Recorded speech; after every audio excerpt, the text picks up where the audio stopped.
Hello everyone and welcome to my The Bold Fans channel. I hope everyone is having a wonderful day. Before we begin, please hit the subscribe button and give this video a thumbs up. Katie stood in the doorway of the beach house guest suite, arms crossed hard across her chest, her gaze fixed on the young woman who had somehow woven herself into the fabric of her son's existence. The late afternoon light poured through the transparent curtains, creating lengthy shadows on the polished floor. Dylan sat on the side of the bed, hands folded in her lap, attempting to remain calm despite her heart pounding in her throat. The air between them seemed heated, thick with what had been left unsaid over the previous months. "I think it's time we stopped pretending," Katie replied, her voice soft but steely. She walked fully into the room and shut the door behind her. "No more courteous chat. No more circling around the truth," Dylan said, lifting her chin. "I have told you everything that matters. Will took me in since I had nowhere else to go. Care for him. That's it." Katie laughed quickly and without amusement. "Is that all? You arrived in Los Angeles with almost nothing, settled into my son's guest house, and managed to integrate yourself into every aspect of his life while Electra was still present. You kissed him. You comforted him. You stayed. And now that Electra has left, you're still occupying space that isn't yours." Dylan's cheeks reddened. "I've never requested to stay forever. Will offer. I was thankful. I'm still grateful." Katie repeated the word, as if to test its weight. She approached, coming to a halt only a few feet away. "Let's talk about what gratitude looks like when it involves secrets. You ran over Luna. You kept it quiet for a long time. You came here professing to want to work in the arts, yet every decision you've made has led back to the Spencers, to William, to this family." Dylan arose, seeking height and space. "I hadn't planned any of this. Things happen. When people are hurt, they tend to get close. Will was aching. I was too." Katie's gaze remained steady. "People come near. Some people take advantage of this intimacy. For years, I've witnessed women strive to join our family. Some of them were open about what they desired. Most were not. You're in the second group. That's not fair. Is it?" Katie's voice lowered. "Growing up, you read Eye on Fashion. You and your mother dreamt about the globe. You are now living inside it. You are sleeping under my son's roof. You are seated across from me in his home. And you still haven't answered the most important question." Dylan's hands curled into fists at her sides. "What is the question?" Katie took one more step forward. The distance between them narrowed until the air felt thin. She looked Dylan directly in the eyes and delivered 6 words with careful clarity, each one landing like a stone in still water. "You are not his mother." The hush that followed was complete. Dylan's breath caught. For a little while, she thought she had misheard. The meaning settled in, cold and harsh. Katie continued, her tone unwavering. "You're not his mother. You don't get to decide what's best for him. You do not get to console him after each heartbreak and then quietly hope that the next one leaves room for you. You are a guest, transitory one. And right now, you're overstaying your welcome in ways that damage the people I care about." Dylan's voice was softer than she intended. "I never claimed to be." "You didn't have to claim it," Katie interrupted. "You acted it. The way you hovered. You positioned yourself as the one who understood him while Electra did not. The way you let him rely on you while keeping your own objective hidden. See it. Brooke would see it. Bill would see it. Will is young, soft-hearted, and still trying to figure out who he wants to be. He doesn't need another lady claiming to know what he needs better than the people who have loved him his entire life." Dylan's eyes sting. She blinked hard. "I care for him. That is not pretending. Caring is acceptable. Building a life around someone else's son while their true mother is still very much present is something altogether different." Katie's look softened slightly, but her resolve remained unchanged. "I've spent years battling for my position in this city, my family, and my own life. I will not stand by and watch someone else try to carve out a role that was never theirs to fill. You aren't his mother." Dylan turned away and stared out the window at the water. Those 6 words are all that count right now. The waves rolled in steadily and indifferently. She had come to Los Angeles to pursue a version of herself that felt larger than the small community she had left behind. She had envisioned bright studios, creative freedom, and perhaps someday a place that felt like home. Instead, she discovered a complex web of familial relationships, past traumas, and a young man who had shown her care when she needed it most. That kindness had developed into something she hadn't anticipated. Something she had begun to crave more of. "I never meant to hurt anyone," she explained calmly. Katie's tone remained stern. "Intentions don't erase impact." Will is still reeling from Electra. He is vulnerable. You are living in the midst of vulnerability. Every day you stay makes it more difficult for him to determine what he really wants without the ease of having you right here. And every day you stay, it becomes more difficult for me to believe that your presence is as genuine as you claim. Dylan put her arms around herself. "Well, what are you saying? Should I just disappear?" Katie did not respond immediately. She approached the tiny desk near the window and laid her fingertips on the surface. "I'm saying that if you truly care about Will in the manner you say you do, you'll allow him space to breathe. There is room to heal without a safety net with strings. Room to choose anyone he wants with him without the continual reminder of the night everything went apart. What if I leave?" Dylan's voice cracked at the final phrase. "Where should I go? I don't have any family here. I don't have savings that last forever. I arrived here with nearly nothing." "That is not my job," Katie said, turning to face her. "You're an adult. You made choices that led you to this house. You can make decisions that pull you out of it. Los Angeles is full of folks who started with less than you and built something. You can do the same. But you can't do that while living under my son's roof and interfering in every emotional crisis he goes through." Dylan felt the room's walls close in. The guest suite, which had once felt like a shelter, now felt like a cage. She recalled the first night Will gave her the space above the garage. She had been fatigued, humiliated, and scared of spending another night in her automobile. His benevolence had seemed like a miracle. She promised herself she would only stay till she found her footing. Then 1 week turned into 2. Then a month. Then the kiss happened, and the lines blurred, and she found herself defending herself to Katie Logan Spencer in a room she did not own. "You don't know me," Dylan murmured, attempting to keep her voice steady. "You don't know what I've been through or what I'm attempting to become." "I know enough." Katie's gaze was steady. "I know my son. I recognize the expression on his face when he talks about you. I know how he softens around you. And I understand that this look is risky for both of you right now. He needs clarification.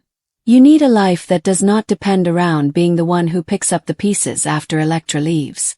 Dylan sat back down on the bed, her weight causing the mattress to drop. She gazed at her hands. The 6 words kept reverberating. "You aren't his mother." They were simple. It's obvious even. However, hearing them stated out by the one person who had every right to say them shattered Dylan's carefully crafted narrative about belonging. "I thought." She stopped, gulped, and tried again. "I thought I might be able to do something here. Something good." Katie's expression flickered with pity, then resolved. The want to belong is human. Forcing a location that is not yours is not acceptable. Pack your belongings. I will give you until the end of this week. After that, this room will be empty again, and will have enough space to stand alone without someone waiting in the wings. Dylan looked up. "What if I refuse? Then I'll make certain that everyone who cares understands exactly why I asked you to go." Katie's voice remained calm, but the menace beneath was undeniable. "Bill. Wait. The folks at Forrester who are still talking. Spencer Publications employees, pay attention. I will not allow you to silently change my son's life story while I remain silent. You aren't his mother." Katie's tone was decisive, leaving no space for negotiation. Dylan felt something change inside her, a peaceful acceptance settling into the empty space where hope had once lived. She'd survived worse. She had weathered nights in a car and the humiliation of having no permanent place to go. If leaving Los Angeles was necessary, she could do so. "I'll go," she answered finally. The words tasted of surrender.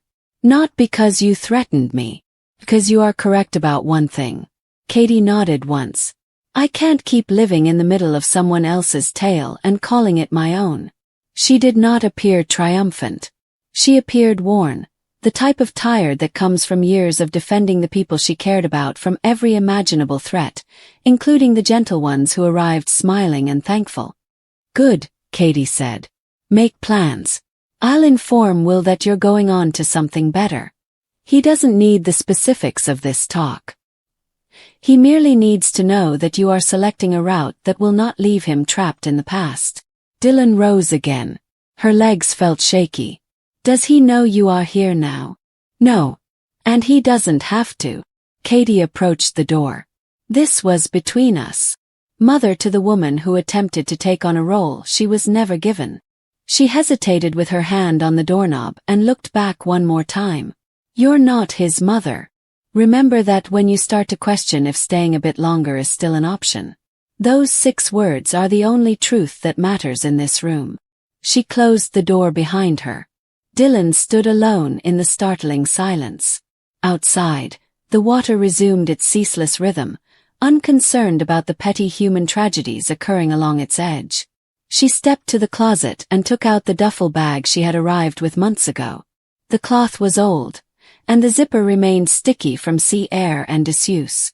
She began folding things with mechanical precision, each shirt and pair of trousers representing a small act of packing away the version of herself who had thought she may belong here. Memories surfaced unexpectedly. Will discovered her living in her car that night and offered her the guest suite without judgment. The silent evenings when they had discussed everything and nothing while Electra's absence lingered in the air. The single kiss seemed like both a mistake and a revelation. She had persuaded herself it would be temporary. She had convinced herself that she was simply assisting. Somewhere along the way, those stories ceased to be true. By the time the sun began to set, the room had nearly returned to its original state. Temporary. Ready for the next person who may require shelter. Dylan sat on the edge of the bare bed, staring at the packed luggage beside the door. Los Angeles had shown her a side of life she had previously only read about in publications. It had also shown her the jagged edges of a family that defended its members with passionate, unwavering loyalty. She considered the 6 words again. "You aren't his mother." They were intended to wound, or at least to clarify. Instead, they had taken away the last of her illusions. She was not William's mother. She was not the type of woman who would be there for him through thick and thin. She was a chapter that needed to be completed so he could write the next one without her shadow in the margins. The ensuing days were a whirl of discreet arrangements. Dylan secured a short-term rental on the city's east side, followed by a bus ticket that would take her even farther. She left Will a note with only the essentials: gratitude for his thoughtfulness, an apology for the issues, and a promise that everything would be all right. She didn't mention Katie's visit. She didn't say the 6 words that had finally made staying difficult. The sky was clear when she left the beach home for the last time in the morning, and the air smelled faintly of salt and jasmine. She loaded her bag into the back of a ride-sharing and returned her gaze to the house that had briefly provided her with a sense of protection. Then she got into the car and didn't look back. The city slid past the windows, a blur of pom-poms, cars, and sunshine. Dylan watched it go, and the old agony of starting over settled into her chest. She had landed in Los Angeles to pursue a dream. She was departing with a better knowledge of the cost of her desire when it collided with other people's lives. Katie Logan Spencer would continue to protect her son with the same fierce dedication that had carried her throughout every war she had ever faced. Dylan would have to determine who she wanted to be without the comforting support of someone else's family. The 6 words resonated, but their strength had already done its job. They had forced the truth out into the open. They'd forced her to leave. And as they left, something quieter began to emerge. A chance to establish her own life. A chance to discontinue attempting to replace a position that had never been vacant. An opportunity to finally be someone other than the lady who nearly stayed too long in a house she never owned. Katie stood in the living room of Will's beach house, the ocean breeze blowing through the open windows, conveying the scent of salt and distant traffic.